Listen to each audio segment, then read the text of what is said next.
अस्सलाम वालेकुम नाज़रीन, मैं हूं Mohammad Hafeez Khan today with Hafeez Khan channel के साथ। और आज हम बात करेंगे अपने वीडियो कॉलम पर। हमारे आज के वीडियो कॉलम का उन्वान है, कहाँ से आए हैं ये झुमके। पाकिस्तानी फिल्मों के सुनहरी दौर यानी 20वीं सदी ईस्वी की छठी दहाई में मारूफ हिदायतकार इकबाल शहजाद ने सादत हसन मंटो की कहानी से माखूज अपनी पहली फिल्म बदनाम बनाई। उस जमाने की अहम तरीन कास्ट के साथ मुकम्मल होने वाली ये फिल्म 2 दिसंबर 1966 को रिलीज हुई और देखते ही देखते बॉक्स ऑफिस पर छा गई। नीलो, एजाज दुरानी, नबीला, जुमुर्रद, अलाउद्दीन, रंगीला, हमीद वाई, जाफरी और दिलजीत मिर्जा जैसे अदाकारों की लगन और दिबू भट्टाचार्य मौसीकी ने उसे कराची में बनने वाली फिल्मों की इस फहरिस्त में नुमाया तर कर दिया। सराकी खिते की सुरीली आवाज़ सुरैया मुल्तानीकर का गाया हुआ लाजवाब गीत बड़े बेमुरव्वत हैं ये हुस्न वाले इसी फिल्म में अदाकारा नबीला और जुमरत पर पिक्चराइज हुआ था। लेकिन फिल्म में खासे की चीज़ उसके मकालमे थे जो आज के अदाकार शान के वालिद रियाज शाहिद के लिखे हुए थे। रियाज शाहिद जिन्होंने अदाकारा नीलो से शादी के बाद जरका, गरनाता और ये अमन जैसी इनकलाबी फिल्में बनाई, अगरचे पहले पहल फिल्म फरंगी और ससुराल के मकालमों से एक ज़माने को चौंका देने में कामयाब हो चुके थे, मगर फिल्म बदनाम के इन मकालमों ने उन्हें शोहरत की रफ़तों का हमसर बना दिया कि जिसमें गुर्बत का मारा कोचवान अदाकार अलाउद्दीन सोने के झुमकों की अंधी ख्वाहिश में मुब्तला अपनी बीवी हमीदा अदाकारा नबीला के लिए पाई पाई जोड़कर खुशी खुशी एक दिन सोने के झुमके लाता है, मगर उसी रोज उसके कानून में पहले से मौजूद कीमती झुमके देखकर इंतहाई कर्ब, सदमे और तैश की मिली जुली जज्बाती कैफियत में पूछता है कि किसने पहनाए हैं ये झुमके, कहाँ से आए हैं ये झुमके, तुम्हारे खुले बालों में क्यों अटके हुए हैं ये झुमके, तुम्हारी आंखों से क्यों बह रहे हैं ये झुमके, क्या कह रहे हैं झुमके, क्या बता रहे हैं झुमके। और शर्मिंदगी के मारे गुंग हुई हमीदा के पास अपने शौहर के इन सवालों का कोई जवाब नहीं होता। ये वो मकालमे थे कि जो गली गली गूंजे और बच्चे बच्चे की जुबान पर एक अरसे तक राज करते रहे। अब तकरीबन 40 बरस के बाद एक बार फिर ये मकालमे सवालात की सूरत चार जानिब सुनाई दे रहे हैं कि किसने पहनाए हैं ये झुमके, कहाँ से आए हैं झुमके, तुम्हारे खुले बालों में क्यों अटके हुए हैं ये झुमके, तुम्हारी आंखों से क्यों बह रहे हैं झुमके, क्या कह रहे हैं झुमके, क्या बता रहे हैं झुमके। मगर अब ये मकालमे किसी फिल्म में नहीं बल्कि घर घर मौजूद टेलीविजन की स्क्रीन पर हंगामा बर्पा किए हुए हैं।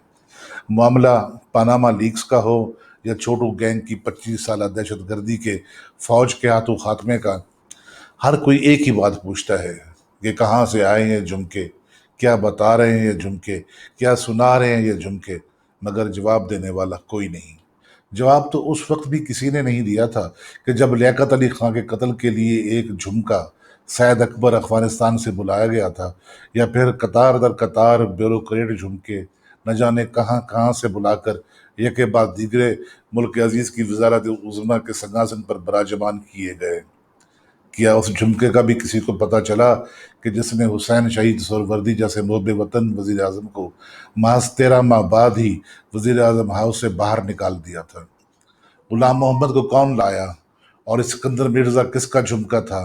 क्या किसी को पता चला जुल्फकार अली भुट्टो के आने का रास्ता कौन सा था और जाने का कौन सा? जियाउल हक को कौन लाया और किसने जहाज में सवार कराया? महज पुरस्रार झुमका साजी का शाखसाना दिखाई देता है।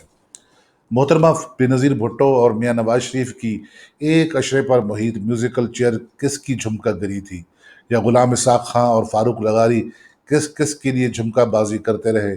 क्या ये मुअम्मा कभी हल हो सकेगा? इम्कान तो दिखाई नहीं देता। झुमका सोने का हो या चांदी का, महज निस्वानी बनाव सिगार से इबारत नहीं बल्कि लामुतनाही ख्वाहिशात और कभी न खत्म होने वाले हिर्स की अलामत है। ये हिर्स ज़रूरी नहीं कि सिर्फ माल और दौलत का तवाफ करता हो या जाहो इक़्तिदार के गिर्द घूमता हो। ये हिर्स तिश्ना तमन्नाओं से कशीद होकर आंखों में ना मिटने वाली भूख बनकर ठहर जाता है, और फिर अतराफ का हर मंजर, आबादी और रिश्ते नाते इसी दायमी भूख, इसी झुमका दराजी के पैमाने से नापे और तोले जाते हैं।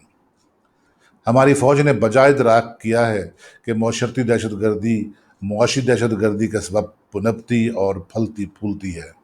کرپشن پر مبنی نظام معیشت کے جان سماجی بے چینی کے طوطے میں پائی جاتی ہے۔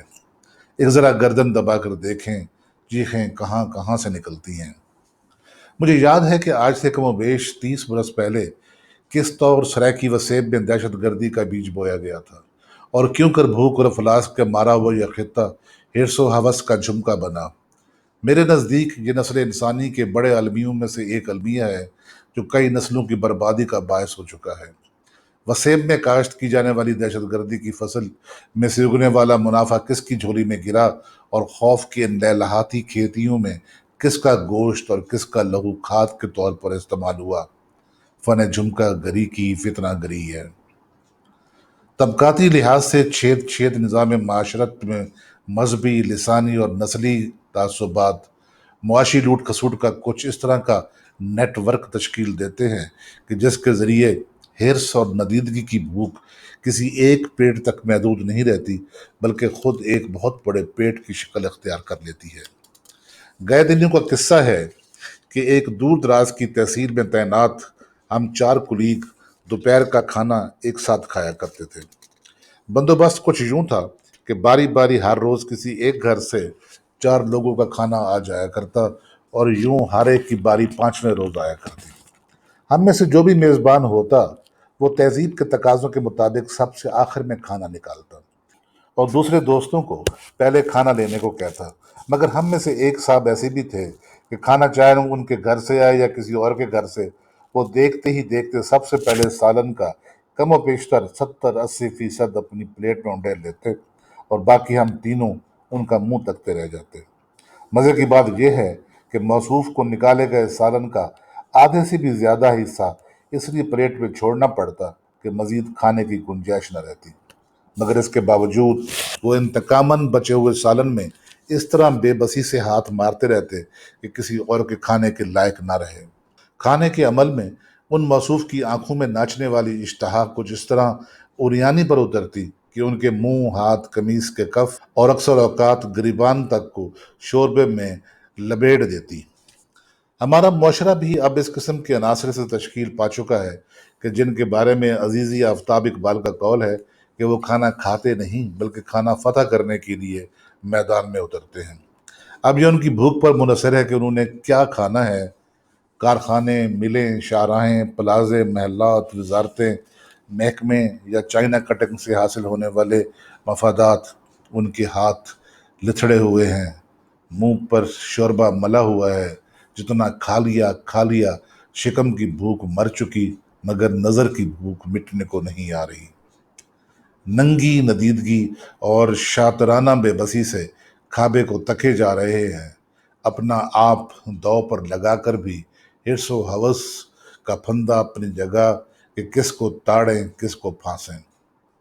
پھر اور کوئی جھمکا گری، جھمکا سازی اور جھمکا ترازی، مگر حرص اور ندیدگی کی اس نگری میں یہ سوال پھر بھی اپنی جگہ ریاض شاہد کے امر مکالموں کی صورت موجود رہے گا کہ کہاں سے آئے ہیں یہ جھمکے، تمہاری آنکھوں سے کیوں بہہ رہے ہیں جھمکے، کیا کہہ رہے ہیں جھمکے، کیا بتا رہے ہیں اس کے ساتھ جھمکے۔ ہی تو ناظرین، اس کے ساتھ ہی آج کے ویڈیو کا عالم کا وقت ختم ہوا۔ محمد حفیظ خان کو اجازت دیجیے۔ اگر آپ کو یہ باتیں اچھی لگی ہوں تو ان کو شیئر کیجیے دوستوں کے ساتھ، احباب کے ساتھ، اور اس ویڈیو چینل کو بھی سبسکرائب کرنا مت بھولیے گا۔ اجازت دیجیے، خدا حافظ۔